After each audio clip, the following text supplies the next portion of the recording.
As we touch or experience moments of genuine goodwill, it's not wanting anything back, it's not looking for a return. Just a moment of this generosity of the heart. What happens is that our hearts and minds become very soft and pliable and receptive.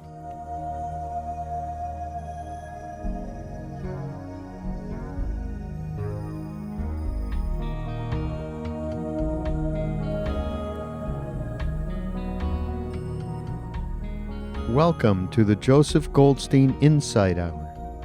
This podcast is an expression of our shared interest in self-discovery. Join Joseph as he shares his deep knowledge of the path of mindfulness.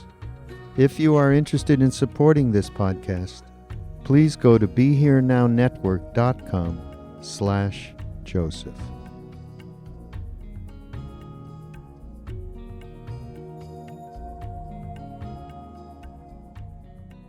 Sometimes in our lives, we have the good fortune to meet or connect with people who somehow radiate tremendous feelings of love, of kindness, of compassion, who seem to regard the whole world with that feeling or in that field of loving care. And somebody who I'm sure you're all familiar with, who just comes to mind, who so embodies this, somebody like the Dalai Lama, who just radiates kindness, in all his interactions with people. Some of our own teachers had that quality, and we've spoken over the years of this wonderful teacher from Calcutta, a woman named Deepama, who also embodied this feeling of metta, or loving kindness. And also just ordinary people in our lives who somehow have this capacity, have this ability.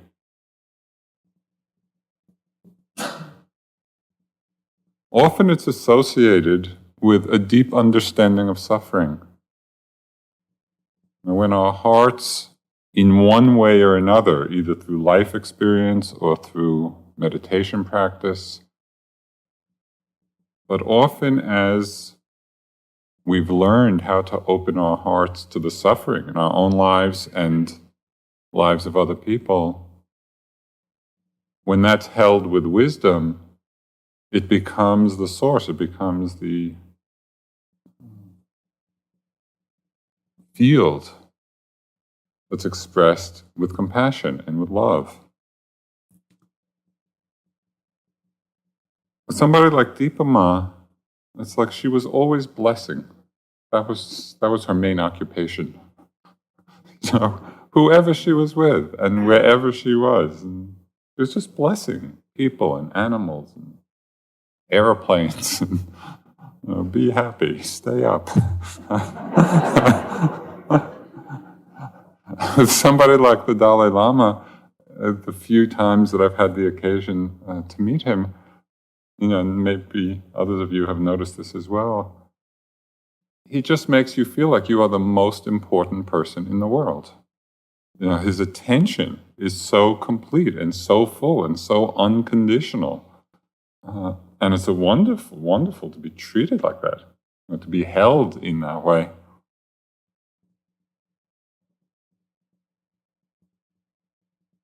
When this feeling of love is there in this unconditioned form, it's not because of some position we have or some title or of who we are. That's not what's motivating the love of Deepama or the Dalai Lama. This love is coming simply because we're fellow human beings, fellow beings. There's one story which so illustrates this, and it's so inspiring to me and such a good reminder. There was one conference His Holiness was out at in Arizona, big conference in one of the big hotels. It was going on for several days. At the end of the conference, just as he was leaving, he requested that the whole staff of the hotel come down to the lobby and line up so that he could say goodbye to each person on the staff. That's quite an understanding. To have that degree of care and consideration and connection with all beings because they're beings. And this, I feel, is the expression or the manifestation of loving kindness, of metta. Now, metta, as most of you are familiar, is a word from the Pali language, the language of the Buddha's time, and it means loving kindness or friendliness. And it refers to that basic quality or that basic feeling of generosity of the heart. It's an expression of the generous heart that is simply wishing well, simply wishing or expressing goodwill to ourselves and others. And what's so unique about this feeling of metta is that it doesn't seek anything back. It's not seeking any self-benefit in it. We're not saying, when it's genuine, be happy, and in return, would you mind being this way for me? That's not metta. Metta, loving kindness, is just the simplicity of the wish. It's an offering. Be happy. May I be happy, may you be happy, be well.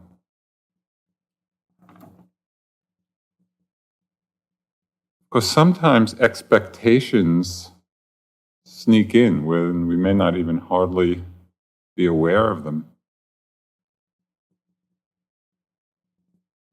I had one experience many years ago. I was out visiting a friend in Western Massachusetts who lived down a long dirt road, just a few houses on the road. And I was out for a walk, and by one of the houses there was this little dog. And as I walked by, the dog started yapping and barking. And so I go into what I thought was my metta mode. Be happy, be happy, be happy. And it came over and bit me. Which was a somewhat useful feedback. That it really wasn't metta at all.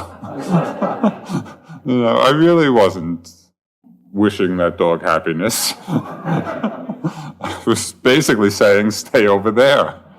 And so we need to be just attentive. But when the moments are genuine, when we really do have this wish for the well-being, of all, it's a very powerful and pure state, because unlike some other qualities of mind, this genuine moment of metta, of loving care, is never associated with anything unwholesome. There's nothing unwholesome in the mind at that time. And that's why it's called, in the Buddhist psychology, one of the beautiful states of mind.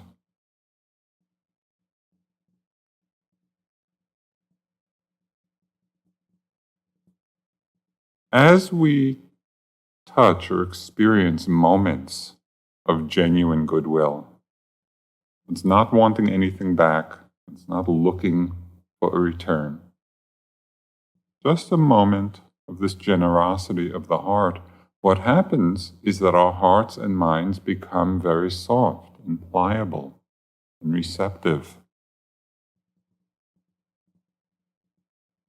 We feel a lot more tolerance, more acceptance. We're less judgmental, less reactive about ourselves, about other people. We begin to be better humored about situations. The poet W.H. Auden summed up this aspect of metta wonderfully. He said, "Love your crooked neighbor with all your crooked heart." When I saw that, it was perfect.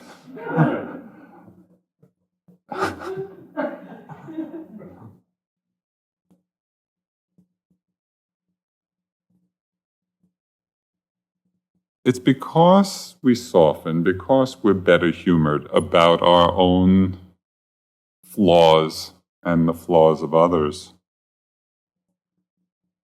Metta also becomes a ground for wisdom, because we're able to be with situations, we're able to be with our own minds and with other people's minds with less reactivity, with less judgment.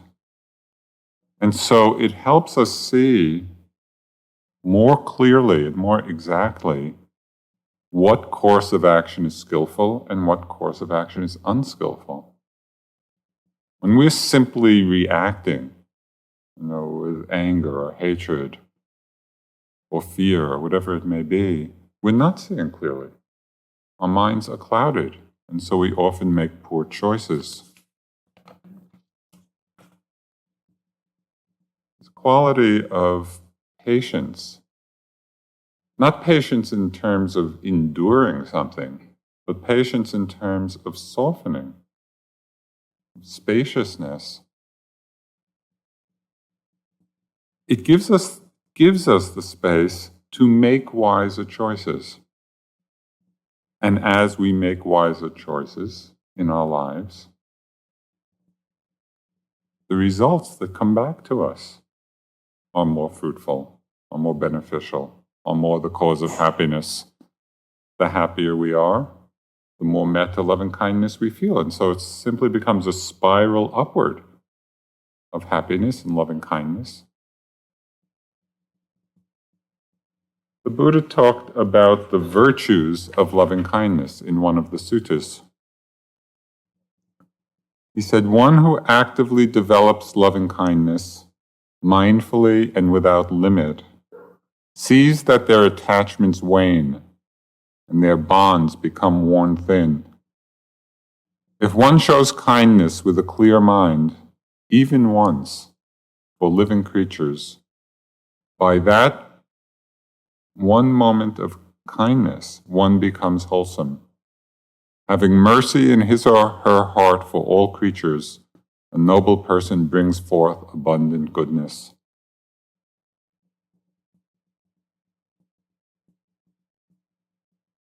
Now, very often we overlook the value and the depth of a single moment, in this case of metta, of loving kindness. The Buddha talked of its tremendous power because when we connect with that feeling, with the possibility of living in the world from that place, that becomes the seed for many, many wholesome actions. And as the foundation for those wholesome actions, we reap the karmic fruits of that. So we live happier lives. Thich Nhat Hanh said so wonderfully, "Happiness is available. Please help yourself to it."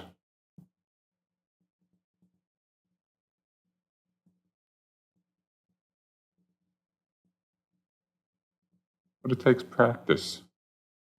You need to practice cultivating and developing this feeling.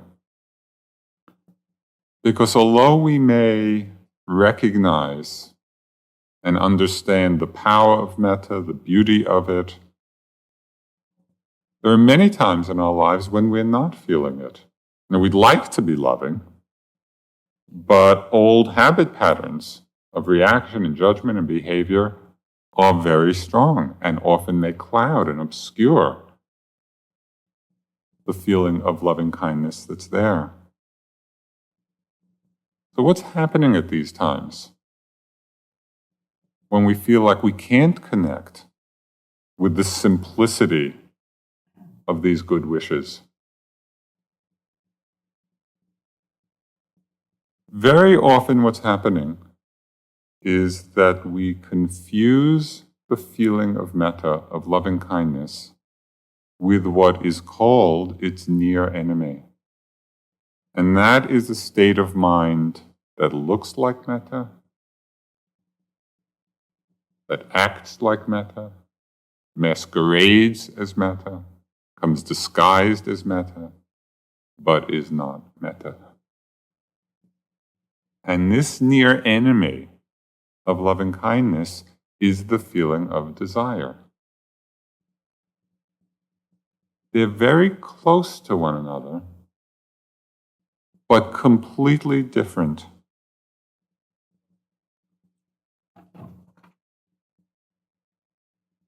Metta is a gift. It's a simple wish: be happy, be well, be free from suffering. Metta is an offering. Desire, or wanting, or longing, is a taking back in. The energy is completely opposite. In metta, we're offering, and in desire, we're wanting. If we take the time to discriminate and look at our own experience, not consider this abstractly or theoretically, but really to look in our own experience and begin to distinguish these two feelings, we begin to see that they are very different with very different consequences. But when desire comes strong, when wanting is strong or longing is strong, it can be very confusing because it shares a lot of qualities with metta. When there's strong longing for someone or desire for someone, there's that same energy of wanting to come close.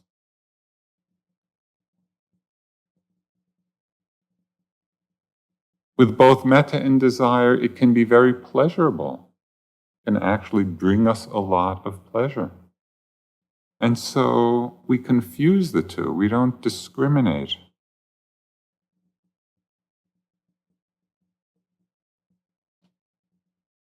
But both in our meditation practice and in our lives, if we become aware of these two feelings and begin to examine, begin to look, it starts to become very, very clear.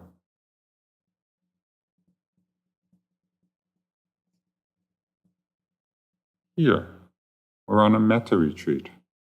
Nothing to do all day long except generate loving wishes. But even this can be co-opted by the wanting mind. And I saw this happen so frequently in my metta practice.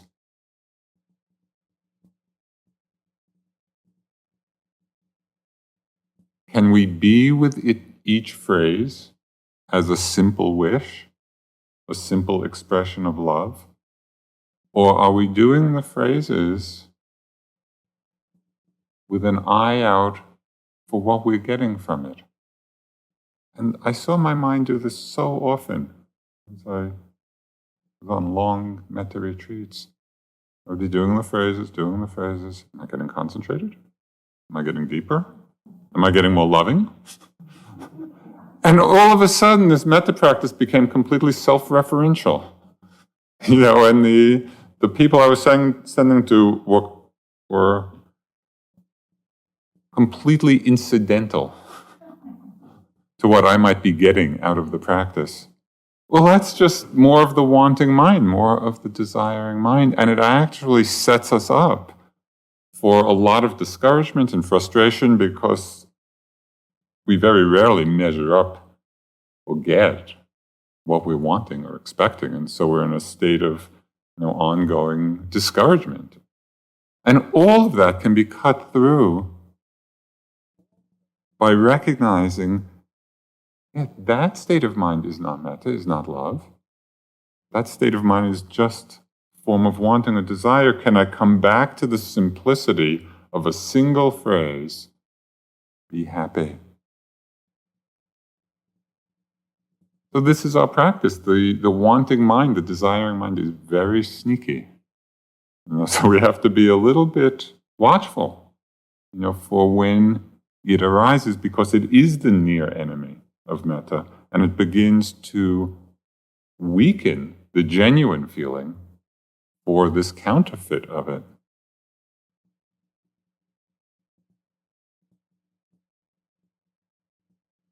The evaluating, judging mind in the practice is completely useless.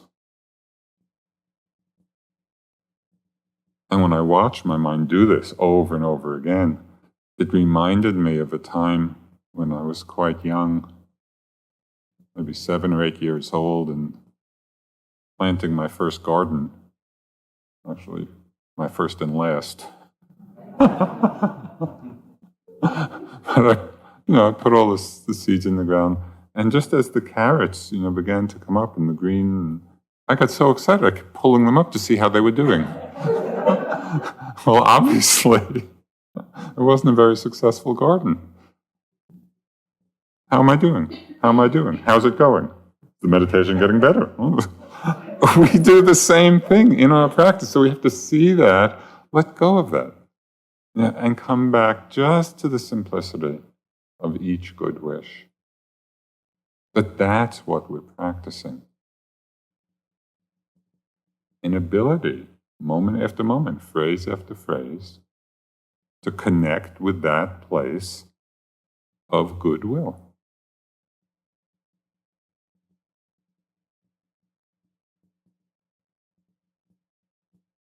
It's not only in meditation, of course, that these two states get mixed up, of love and desire. It happens very much in the world of our interpersonal relationships, our intimate relationships. Just think for a moment, or feel for a moment, what it's like, perhaps thinking of a person you're close to, of what it's like to simply wish them well. Just see if you can drop into that space for a moment. Just be happy. And now contrast that experience with the feeling, if you can conjure it up, either with that person or some other person, of a time when you've been deep in longing or wanting or desire. Can you remember so far back?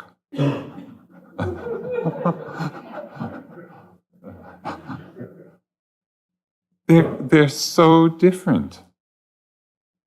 And we want to, in our life in the world, we want to pay attention to that difference, not only on meditation retreat. Because in the world of our relationships, these two feelings of metta and desire have very different consequences, hugely different consequences.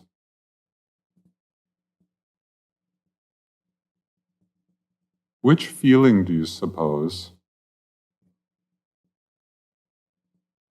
conditions fear and disappointment and possessiveness and insecurity? Which of these two feelings do you think is the basis for all our projection about other people? And which of these two feelings is the cause and condition for greater peace in our lives, and contentment, and ease, and well-being? They're two feelings which look alike and are very close, but actually go to completely different places for us. One place being an arena of tremendous difficulty and suffering, and the other being an arena of great joy, of great happiness. So to the degree that we can see clearly and begin to let go of the one and cultivate the other, we begin to tap into a place of happiness in our lives.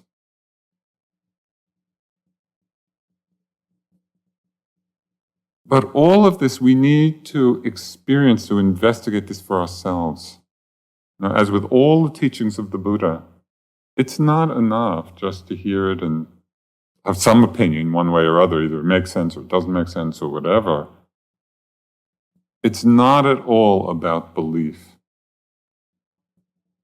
What the Buddha was doing was pointing out certain truths of our experience and then inviting us to look for ourselves, to see for ourselves.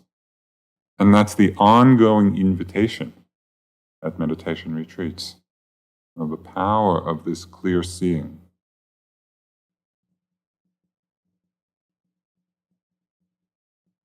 One of the reasons we start with a benefactor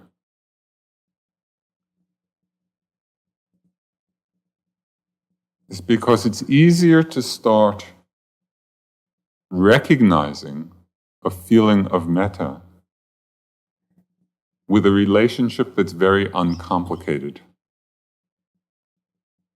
And so it's good to choose a benefactor where there's not a lot of stuff. It's just somebody that when we think of them, we have a spontaneous, natural feeling of happiness, of gladness. Somebody that gladdens our hearts.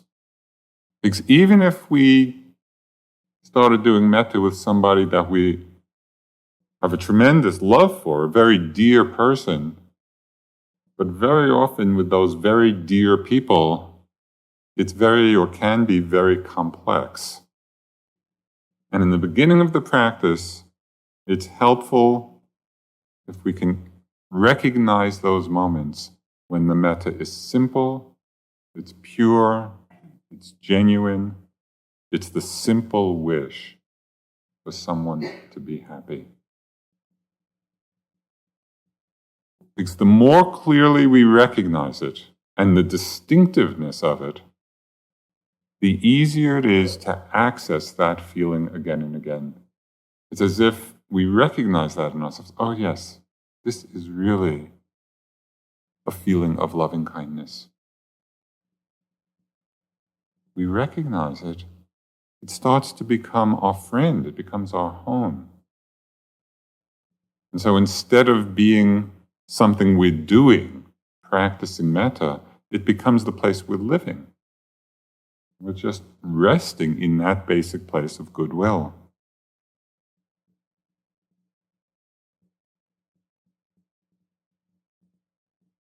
One of the things that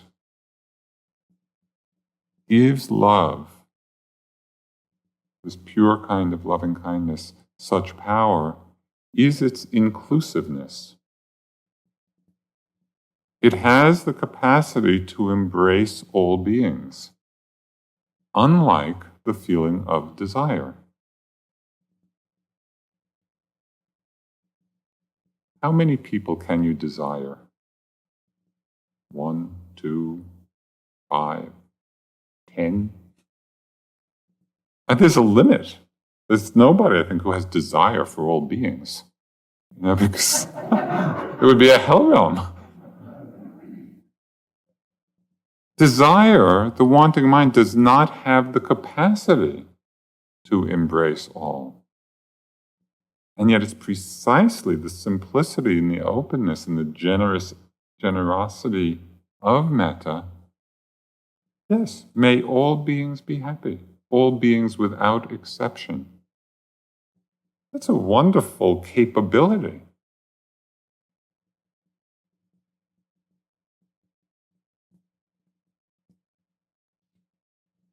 I'd like to read to you just a little bit of the Buddha's teaching on loving kindness, because it expresses so well this all-inclusive nature of it.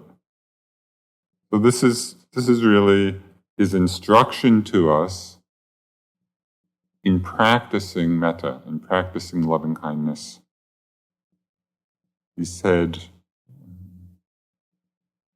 that in this practice, this is our wish.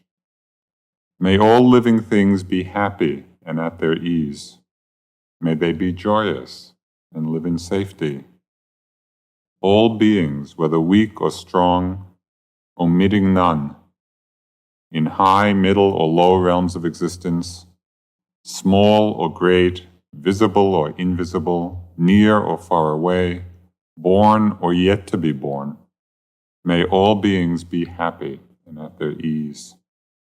Let none deceive another or despise any being in any state. Let none by anger or ill will wish to harm another. Even as a mother watches over and protects her only child, so with a boundless mind should one cherish all living beings, radiating friendliness over the entire world, above, below, and all around without limit. So let one cultivate a boundless goodwill toward the entire world, free from ill will or enmity. Whether standing, walking, sitting, or lying down, as long as one is awake, one should be resolved in this mindfulness. This is called a sublime abiding here and now.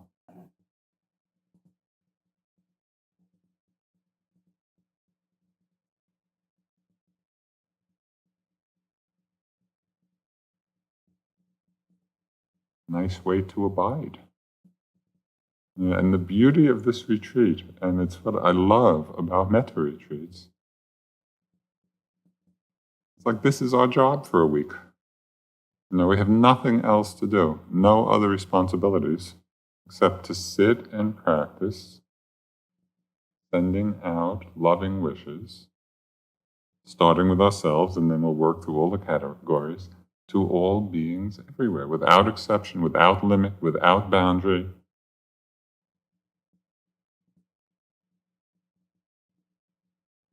It's a fantastic endeavor.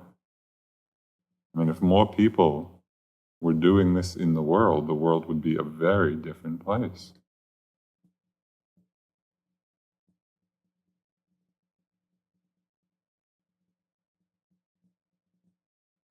And unlike desire, this feeling of metta, this feeling of goodwill, does not easily turn into its opposite. It doesn't easily turn into ill will or jealousy. Now, how often are we filled with desire and filled with what we call love for someone? As long as things stay a certain way and then conditions change, and those feelings can change intensely to their very opposite. And somebody we were feeling so much longing for and so much desire for, the situation might change, and all of a sudden we're filled with rage or ill will or jealousy, whatever it may be. Metta does not change so easily, precisely because it is not dependent on conditions. It's not dependent on a person being a certain way or doing a certain thing. It's a simple offering of our hearts. Be happy. Be free of suffering. There's a stability to it as we practice this in our lives. This becomes the ground of our way of being. Not that we never lose it, but the more we practice it, it becomes easier and easier to come back to it. Sometimes people have a fear of metta in a certain way. There's sometimes expressed, well, if I get too loving, I'm going to lose all my discriminating wisdom about what people are doing and right and wrong action and the appropriate kind of response. I'll become, a little bit stupid.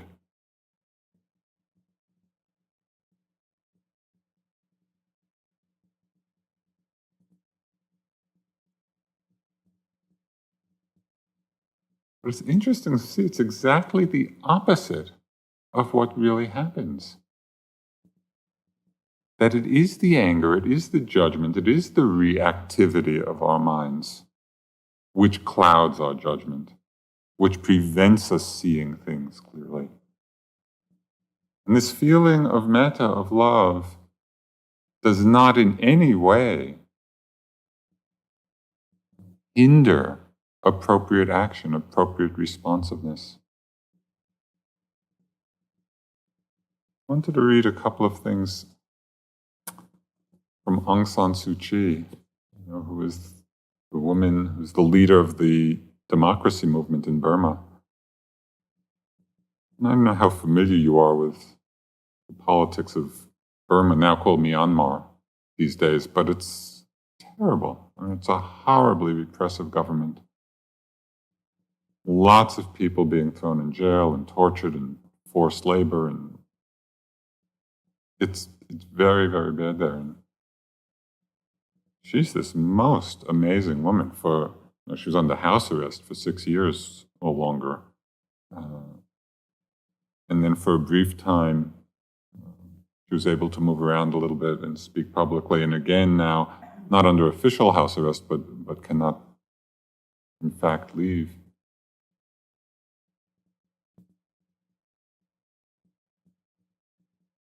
It's quite amazing the energy with which she is holding really the hopes of that whole country. I'll just read a couple of things.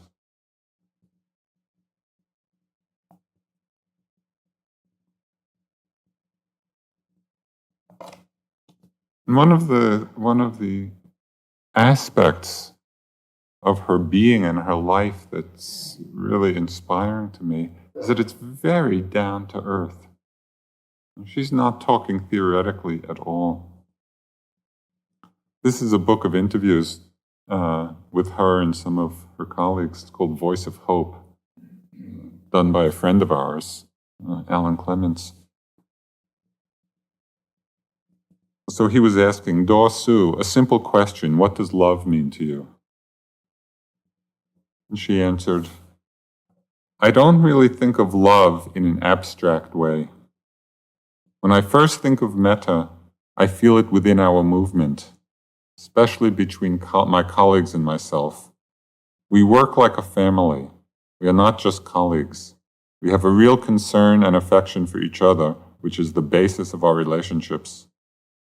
I think this may have a lot to do with the fact that we have to work under such difficult conditions. It's only Metta that is strong enough to keep together people who face such repression and who are in danger of being dragged away to prison at any moment. And the longer we work together, the greater our bond of Metta grows. From there, these ties of friendship and affection have spread outward to include the families of colleagues. From there, it spreads further, and with it, the feeling of family grows. A family with a love of justice, a love of freedom, a love of peace and equality.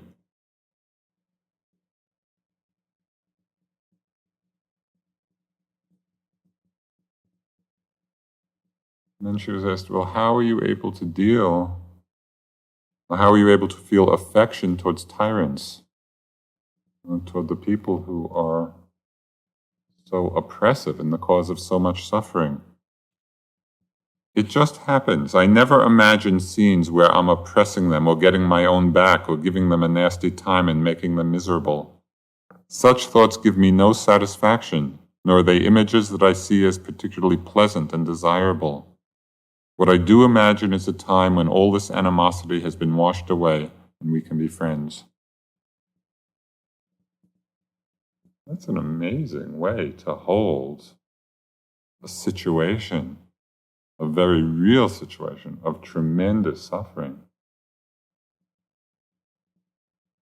It's exactly the feeling of metta, which is such a source of strength.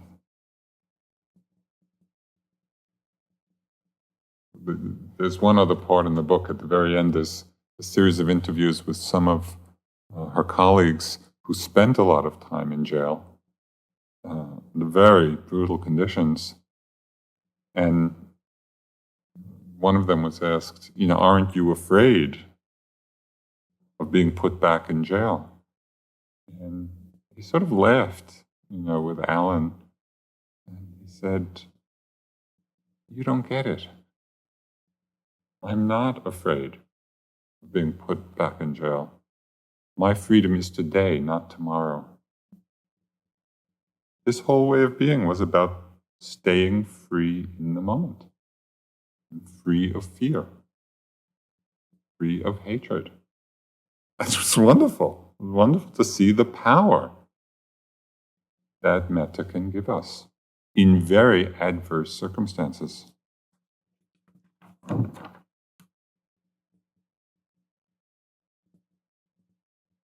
What I think is very important here is to realize that even though we might recognize desire and wanting and longing as being the near enemy of metta and not really the same thing at all and going to very different places, it's not that we sit down, do a few metta phrases, and all our desires fall away. So be watchful of expectations. It's said that the Bodhisattva, the Buddha before his enlightenment, spent many years doing metta practice. In fact, sometimes spent whole lifetimes cultivating this quality. And so we want to be patient with ourselves.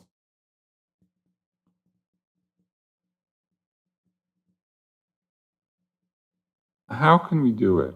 How do we apply the meditation tools to the nurturing of this seed, the nurturing of this feeling?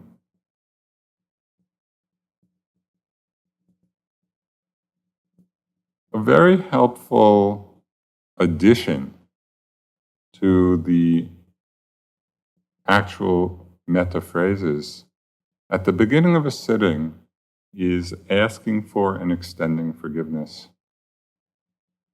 Did someone mention that this afternoon? No. It's a very helpful way of opening the heart, of clearing the heart. So, for example, at the beginning of your sitting, you might breathe through the heart for a few moments.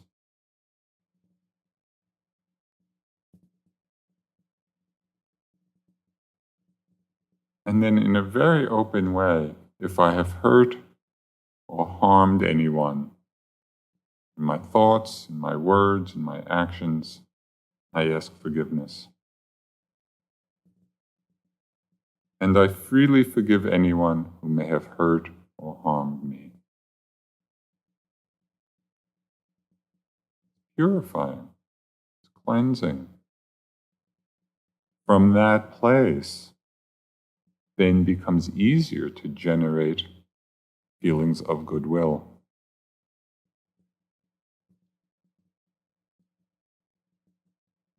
Pay attention as you're doing the meditation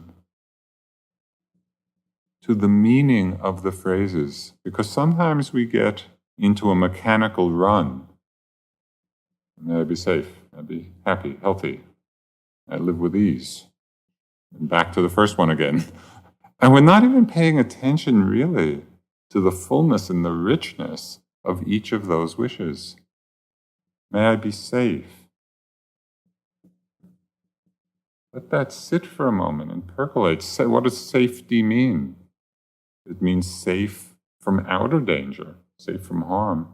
It also means safe from inner harm, safe from the force of the defilements in the mind, like hatred, like fear, like anger. And so as we sit with the phrase, may I be safe, let the word be there for a moment. Intuit, feel, let it spread. May I be happy. That's a nice one to contemplate. And what does it mean to be happy? Lots of kinds of happiness. There's the happiness of sense pleasures. Well, that's a kind of happiness. There's the happiness of the still mind, the concentrated mind. There's the happiness of loving feelings. There's the happiness of freedom. When we say, may I be happy, may you be happy, can we take it all in? Can we really begin to feel the possibilities for happiness in our lives, in the lives of other people, and our wish to contain it all? May I be healthy, strong, energetic, free of pain. It's a wish. Sometimes we are in that state, sometimes we're not. When we're not, even the wish, may I be healthy, is a wish of care. It's a wish of kindness. May I live with ease. This is an important summation, because this implies the possibility of living with ease in the face of any circumstances. Sometimes there's pain, sometimes there's difficulty. Can we live with ease in all of those vicissitudes? Asking forgiveness, extending forgiveness, understanding and concentrating on the meaning of the words. Understanding that metta is also a concentration practice as well as a practice developing love. We're actually strengthening our samadhi. If we recognize this, it's a tremendous help, because often as we do the phrases, we're not feeling a tremendous rush of love. Now, were you in bliss all day? Probably not. But if we understand that this meditation is not only about the developing of that loving feeling, but also the strengthening of concentration, then every time we come back to a phrase, even if we come back 1,000 times in an hour, every time we come back, we're strengthening that aspect. And the stronger the concentration, the deeper access it gives us to the feeling of metta.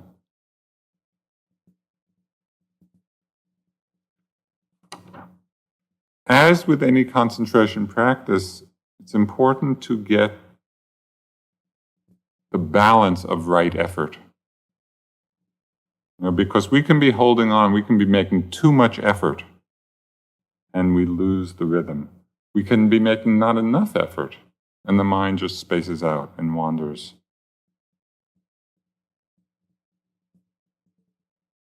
Pay attention to how you're relating to each phrase that you're expressing.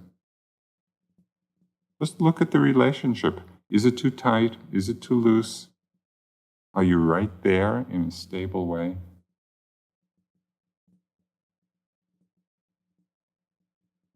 There was a time in my practice that was so misguided. I had this perverse understanding of right effort. This was one of the first times I was doing metta. I had the idea that the practice would develop the more time I could say the phrases in an hour. Phrases per hour, as that number went up, that somehow... So I was sitting just kind of racing through the phrase. It was totally ridiculous. It took a little time too much time, to realize this is not what it's about. It was completely misguided effort. It's about settling back very simply, but in a very connected way, with each single phrase, just one at a time, even to think or to frame your practice to do the set of 4. Because sometimes we start thinking like that. Okay, I'm gonna really be mindful and concentrated for these 4 phrases. That's too much. It's one phrase at a time. Take your time with it. Be full. Concentrate on the meaning. Know what it's about. And then the next. And then the next. And we forget and we wander and all sorts of hindrances come, but we simply come back to the simplicity of the single phrase. We do that again and again, and the whole mind-body settle. Reflect on the quality of right effort. Metta also comes from feelings of gratitude. And in a very interesting comment, the Buddha once said that gratitude is one of the rarest feelings in this world. In a way, is a sad commentary. So as we're doing the practice, especially as you think of a benefactor or good friends, it's helpful to reflect, to think about the good things that they have done for us. To really let that in and let that feeling of gratitude be there, because then metta flows very spontaneously when we allow for the gratitude.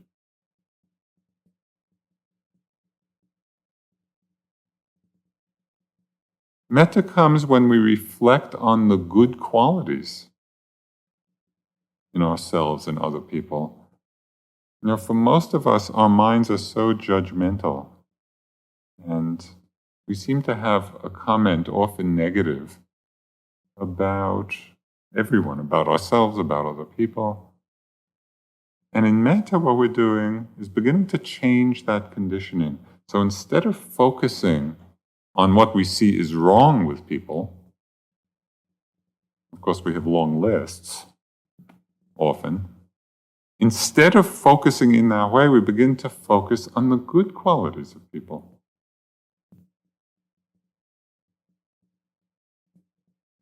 A very helpful change of habit. And it's amazing how quickly we can change our inner feeling when we do this. There was one time I was just at home, and something was coming to mind about a friend.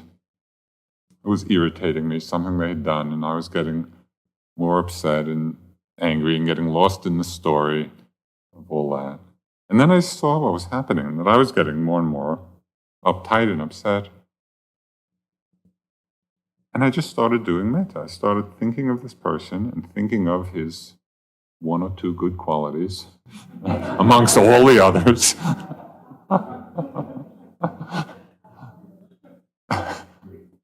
But it was amazing. It was like changing the channel. Instead of the irritated, angry, ill will channel, I just flipped. Clicked the switch. It's a much nicer channel to be in and watching. But we have to be mindful enough to know that we're caught in the other way, and then just to switch back. Keep in mind that the practice of metta is a gradual transformation of how we are. And it does transform us, but it requires a great deal of patience. And I'm sure during this week, you'll go and already today go through many, many ups and downs where you're feeling at ease and good and it's flowing, and at times when you're feeling discouraged and depressed and miserable, and up and down and up and down. Can you be patient with it? All of us who have done this practice intensively, as you're doing now, have gone through exactly the same things. At one point in my practice in Burma, I was doing metta for quite a while, for a couple of months. In the first few weeks of the practice, I was getting these very strong head pressures, very uncomfortable. And I went to U Pandita, our teacher, reporting it, and all he said was, "Oh, that's rapture." Thanks a lot. It didn't feel like rapture at all. I felt very uncomfortable. But slowly, I just was patient and kept doing it. And then that dispersed and the energy started flowing more easily. And be patient. This was just the first day of practice. It will all unfold from the great simplicity and purity of each loving wish. I'd just like to close with some lines of a poem about happiness. Because in the end, as we cultivate the metta and the loving feelings more and more, and it does become our home increasingly, we start to live in a much happier way. It's from the Palestinian poet, Naomi Shihab Nye. Since there is no place large enough to contain so much happiness, you shrug, you raise your hands, and it flows out of you into everything you touch. You are not responsible. You take no credit, as the night sky takes no credit for the moon, but continues to hold it and share it, and in that way be known. So we can do the loving kindness, the metta practice in just that way, not claiming it as one's own, not trying to cling to a feeling, or just practice it. No place large enough to hold all of the loving feelings. So you raise your hands and it flows out of you into everything you touch. Let's sit for a few minutes.